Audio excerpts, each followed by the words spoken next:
Assalamualaikum warahmatullahi wabarakatuh. Perkenalkan saya Sifali Hayati dengan NIM H540121032 akan menjelaskan mengenai metode ARCH atau GARCH.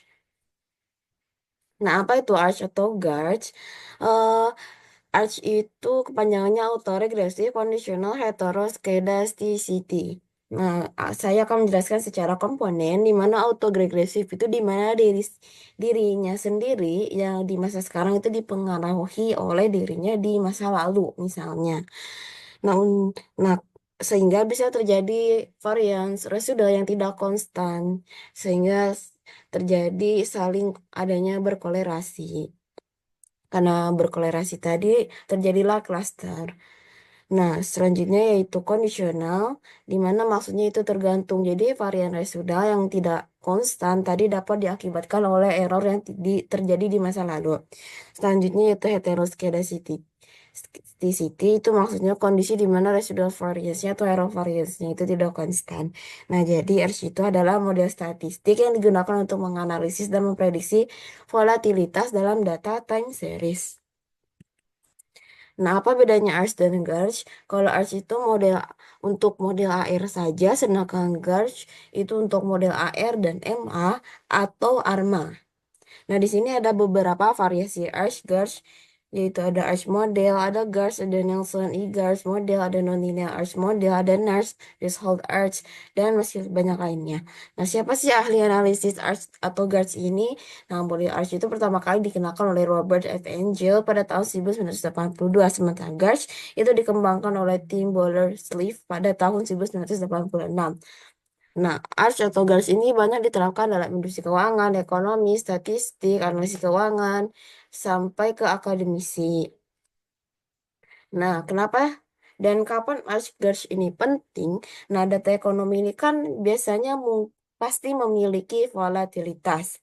Mungkin saja memiliki volatilitas. Nah, volatilitas itu suatu keadaan di mana data mengalami fluktuasi naik atau turun yang sangat tajam hingga membentuk klaster-klaster tertentu.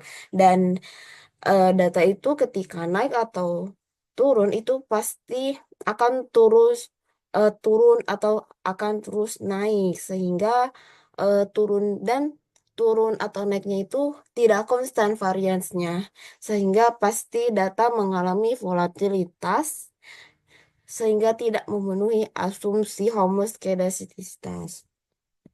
Nah, karena data itu tidak homo atau tidak atau mengandung heteroskedastisitas, eh, maka ketika kita melakukan regresi OLS, maka hasil estimasinya pasti ramalan itu kurang mampu mendekati kondisi aktual, sehingga perlu model khusus yaitu model ARCH.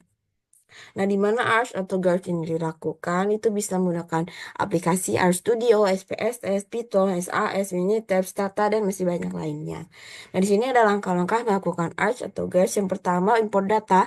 Yang kedua, itu melakukan uji stasioner secara non-formal dengan melihat grafik. Yang ketiga, itu melakukan uji stasioner dengan cara formal, yaitu misalnya ADF test, terus melakukan apakah datanya stasioner pada data level atau first difference. Selanjutnya menentukan menentukan model tentatif arimanya. Selanjutnya menentukan model terbaik Arima. Selanjutnya melakukan uji hetero. Apakah model ini cukup sampai di Arima atau harus lanjut ke analisis ARCH. Nah, selanjutnya melakukan analisis ARCH. Selanjutnya menentukan metode tentatif dari ARCH-nya.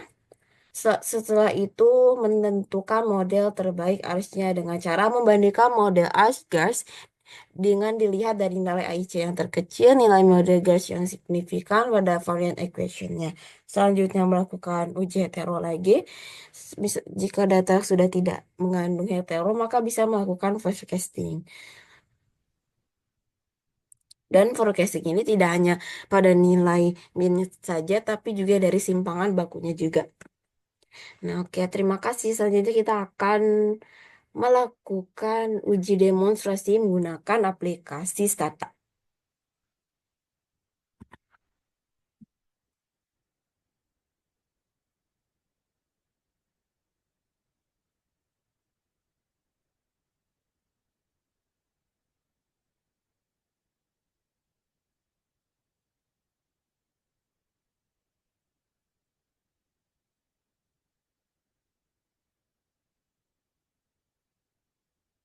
Di sini aku udah siapin data.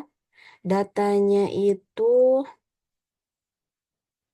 datanya itu dari tahun 2020 harian ya. Ini data US dollar apa nilai kurs. Kita paste maaf sebentar. Kita paste variable names. Pencet dulu ini sudah full berarti datanya udah bagus. Selanjutnya kita bakal munculin variabel time-nya dengan cara tulis aja di komen gen sama dengan variabel baru namanya gen t sama dengan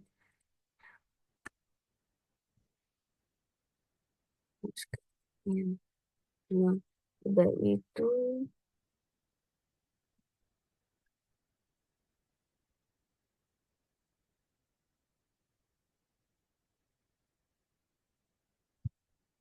gen new t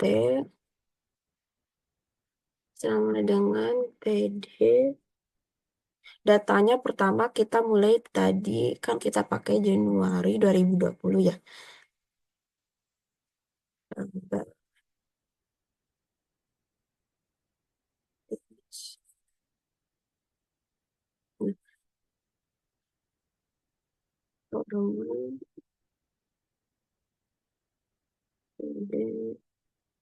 Nah, kemudian jadi teman-teman ikutin aja step-stepnya untuk memunculkan variabel new t-nya atau untuk memunculkan waktunya. Nah, di sini waktunya udah muncul ya. Dari 1 Januari sampai 31 Desember. Udah itu kita masukin datanya menjadi data time series itu dengan tset new t. Nah, datanya udah jadi data time series. Selanjutnya kita akan melihat apakah grafik apakah ya data ini stasioner atau enggak. Kita dengan cara non formalnya dulu dengan ketik aja two way untuk ngelihat grafik lainnya dalam kurung ts line course nama itunya objeknya. Nah, nanti akan muncul.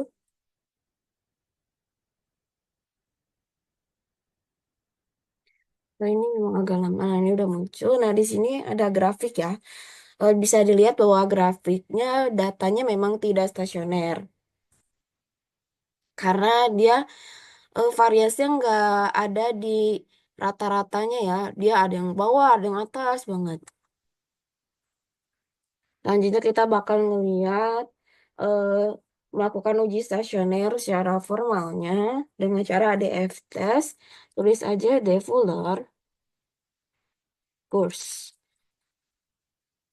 Nah, bisa dilihat bahwa nilainya belum stasioner ya, di mana p-value-nya itu masih di atas 0,05 dan tes statistiknya ini masih lebih besar dari critical value pada 1%, 5%, dan 10%.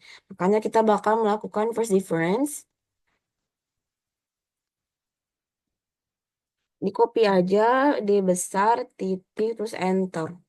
Nah, bisa dilihat bahwa datanya udah stasioner, p-value-nya udah di bawah 0,05 dan tes statistiknya lebih kecil dari critical value-nya. Selanjutnya kita akan menentukan model ARIMA, akan menentukan model tentatif ARIMA-nya dengan cara melihat korelogram ACF dan PACF. Teman-teman ingat ya, kalau PACF itu kita akan melihat ordo P-nya, yaitu AR-nya, sedangkan ACF itu kita akan melihat ordo Q-nya atau MA-nya. Caranya ketik aja AC, terus ini di copy aja di kurs. Ctrl V. Nah, bisa dilihat bahwa untuk AC ini, untuk MA ini, dia ACF-nya, parallelogamnya ini, MA-nya ini mengalami lag pada satu. Kenapa? Karena pada leg satu dia udah keluar dari rata-ratanya. Nah, sedangkan pada leg kedua dia sudah masuk. Jadi legnya ada di satu. Jadi ordo MA ini satu. Nah, untuk PAC F-nya tulis saja PAC. sama decors. Nah, sama ya. Lagnya itu ada di satu, sehingga AR ini ada ordonya itu satu. Jadi bisa kita tentukan bahwa model A5 yang kita dapat itu AR1, I-nya satu karena kita stasioner di first difference, dan M-nya satu. Nah, selanjutnya kita akan mencari model terbaik A5. Nah, cara itu manual, kita bakal hitung modelnya satu-satu. Tulis aja A5, kurs, koma A5, buka kurung, tadi satu, satu, satu, tutup kurung, nol. Nah, coba kita lihat nilai AIC-nya, stat IC. Nah, bisa dilihat bahwa variabelnya belum signifikan ya. Masih di atas 0,05 dan AIC-nya ada sekitar 4567. Kita hitung model yang lain, misalnya 110. AIC-nya 4565. Nah, bisa dilihat bahwa pada model A5110 ini dia lebih signifikan karena AR-nya itu signifikan. Sedangkan ini kan belum signifikan. Dan AIC-nya ini bisa dilihat pada model 110 itu AIC-nya 465, sedangkan pada model 111 AIC-nya itu 4567. Tapi coba kita lihat apakah ada model yang lebih baik lagi.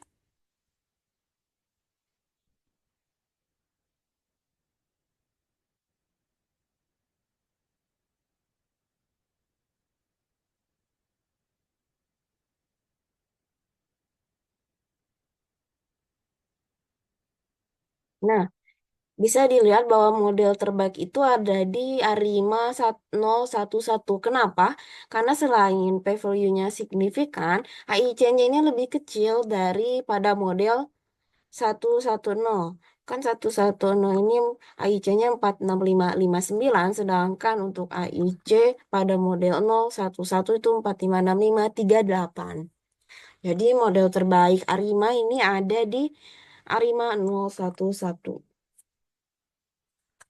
Nah, setelah itu kita akan menentukan eh, eh, apakah model A5 ini cukup sampai di sini saja atau akan kita lanjutkan menggunakan model arch atau gauge. Jadi intinya kita akan mencari apakah model ini mengandung heteroskedastisitas atau tidak. Nah, sebelum kita melakukan uji heteroskedasitas, kita akan memunculkan dulu nilai residualnya. Nah, untuk memunculkan nilai residual, itu kita menggunakan variabel baru ya, predis. Misalnya nama variabel barunya itu piret, koma, resid.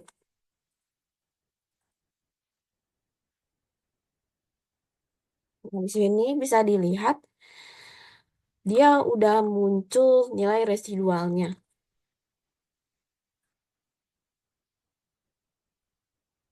Selanjutnya, sebelum melakukan uji heteroskedasititas juga kita harus regresi dulu nilainya ya.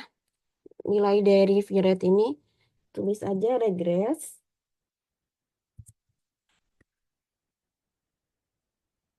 Viret. Baru kita melakukan uji hetero. Itu caranya stat AR arch LM.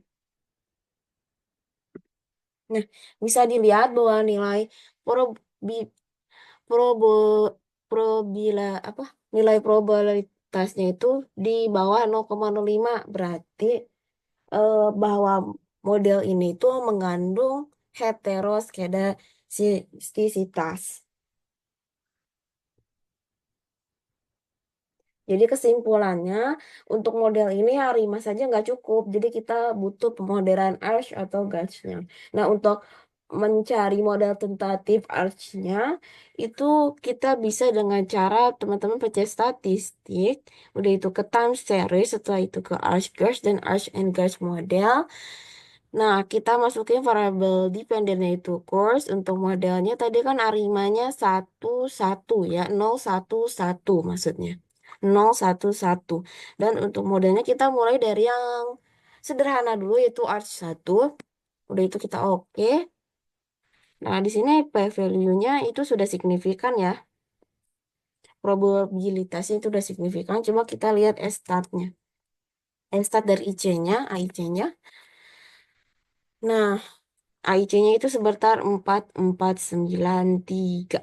Oke, coba kita mm,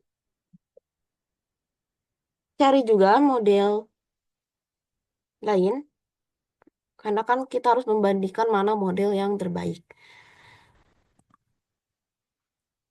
Sama caranya ya ke statistik, tadi TS baru ArcGauge, terus cari ArcGauge model. Ininya sama, ininya dicentang, ininya tetap satu ya, masih satu dulu. Nah, udah itu kita lihat nilai AIC-nya. Nah, bisa dilihat bahwa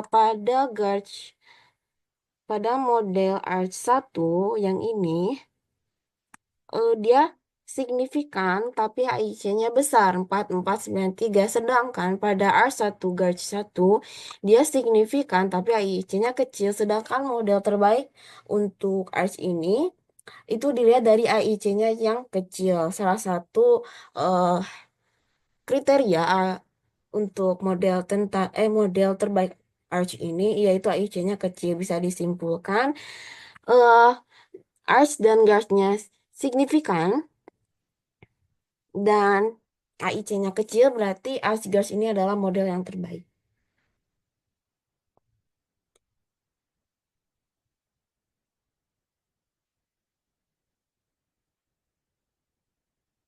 Nah, selanjutnya kita akan menampilkan nilai variance. Nah, karena variance ini akan digunakan saat kita melakukan forecasting. Cara memunculkan nilai variance-nya ini, kita membuat variabel baru lagi, predict. Misalnya nama variabel barunya itu var gauge 11, koma variance. Nah, di sini udah muncul nilai variance-nya. Nah, yang ini ya.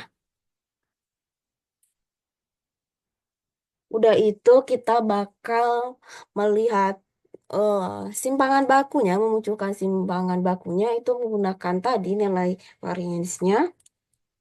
Cara untuk memunculkan simpangan baku, kita menggunakan variabel baru lagi. Gen, misalnya nama variabelnya standard deviation dari Gauge model 1 sama dengan SQLT buka kurung. Yang ini di copy aja.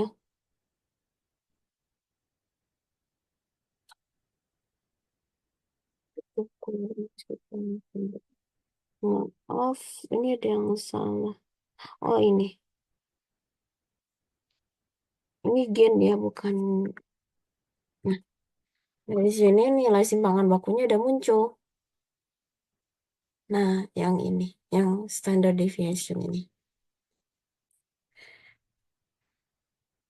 Nah, selanjutnya kita bakal memunculkan plot dari simpangan bakunya.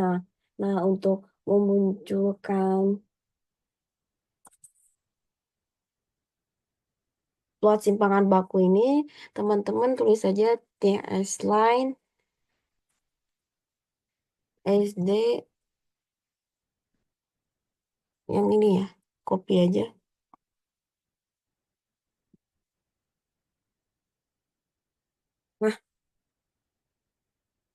bisa dilihat data ini data predik atau forecast dari simpangan bakunya nanti bakal muncul di sini.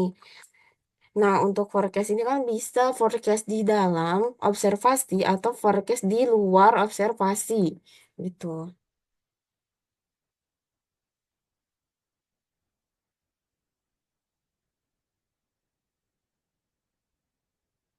Kalau misalnya kita bakal melakukan forecast di luar observasi. Nah, untuk melakukan forecast ini kan ada dua harus ada forecast dua apa ya? Melakukan forecast ini kita melakukan dua cara, yaitu pertama kita forecast nilai minnya, yang kedua kita forecast nilai simpangan bakunya. Nah, sebelum kita melakukan forecast berarti kita harus menambah waktunya terlebih dahulu. Nah, kita nambah waktu itu dengan cara tulis aja di komen,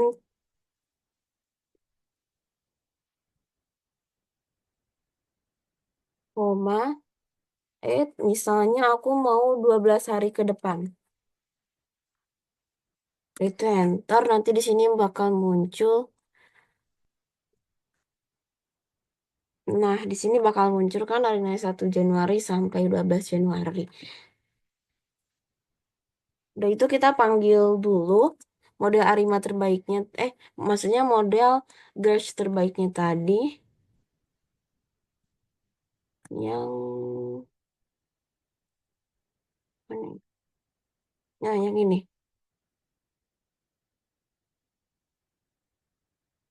Yang R1 Gauge 1 ini model yang terbaik. Ya, enter. Oh, maaf ini udah kehapus. Copy, paste, ini kita tutup. Enter. Udah itu kita bakal melakukan predik dulu buat atau kita akan lakukan forecast dulu untuk nilai minnya. Caranya itu predik. Kita melakukan apa forecastingnya pakai variabel baru aja ya. Misalnya nama variabel barunya itu course F, koma Y dynamic. Nah, ini waktunya itu dari 1 Januari 2021 tadi.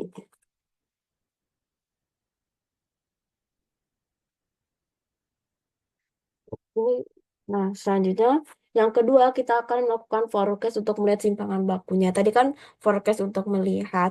Nah, fungsi ini tuh forecast untuk melihat nilai minnya. Sekarang kita akan melihat forecast melihat simpangan bakunya. Sebelum itu kita harus melihat variance-nya dulu dari menggunakan asalnya dari ini. Jadi caranya kita predik lagi pakai nama baru untuk mencari nilai variansnya. Namanya misalnya var f, koma variance dynamic. Ini copy aja biar cepet.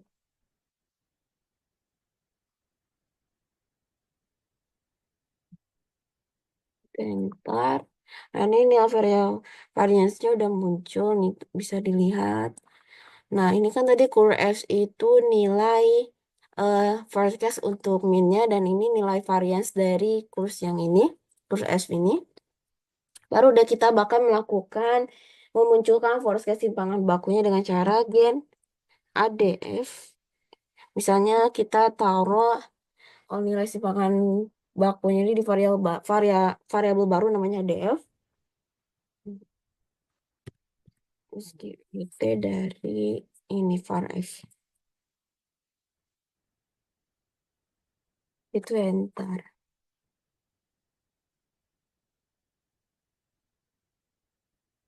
Udah deh di sini udah muncul nilai forecastingnya. Nah, ini nilai forecasting untuk min-nya atau nilai forecasting course-nya dan ini nilai forecasting simpangan bakunya. Mungkin cukup sekian dari saya. Mohon maaf bila ada yang salah. Wassalamualaikum warahmatullahi wabarakatuh.